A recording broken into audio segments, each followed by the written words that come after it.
Much for inviting me to give this lecture. It's really a pleasure and an opportunity for me to address an important issue in our time, important also from a human rights perspective. Well, from a personal note, I was a conscientious objector in the late 1960s and was rather active in different political organizations, solidarity movements in the 60s and 70s particularly, and started my studies, and I'm now a professor of political science and international relations at the University of Oslo.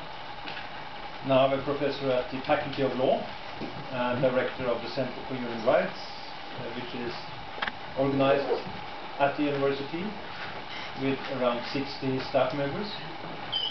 And we are also Norway's National Institution of Human Rights with a separate UN mandate to monitor Norway's compliance with its human rights obligations. I must say that I very much respect those who tirelessly have struggled for the peace tax idea. This economic form of conscientious objection. Here in Norway, there are particularly a few, I would say, well-grown-up ladies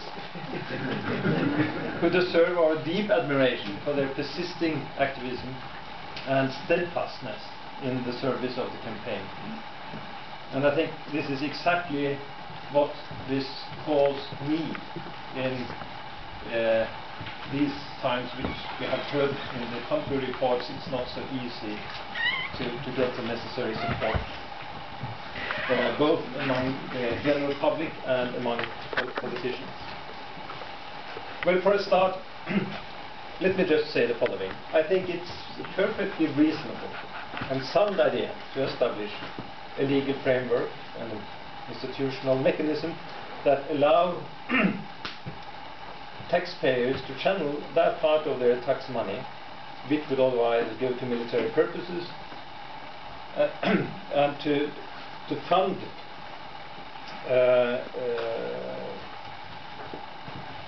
and to strengthen projects for peace and security in non-military ways. This seemingly rather simple legal practical position reflects, however, more basic ideas on the moral foundation of human society. The question of peace tax impinges on one of the most important aspects of our rights, duties and responsibilities as citizens of states and of the global society. It concerns the way in which we participate in the defense and safeguarding of our families and our society, but also how this defense affects fellow human beings in other countries. It is a question of being aware of our role and in daily dramas of life and death, and the responsibility we have for the protection of the most precious value of all, that is the human life. The basic challenge is, how do we best protect the human life in the environment of the contemporary world, and what is our personal role and responsibilities in this regard? This is what we are faced with. I think the most important and valuable contribution of the peace tax campaign and other organizations that is present here is that it raises these questions in earnest and challenges both responsible politicians in parliaments and governments, as well as the ordinary taxpayer, to reflect and to act accordingly. Not least important is the challenge to seek alternatives to military means for creating security and finding sustainable solutions to conflicts, including how we pay for these means. The case for peace tax has long historical roots, as Alexander Harang makes clear in his recent study, which will be presented later today. But it was only in the 20th century that it became a more broadly based campaign.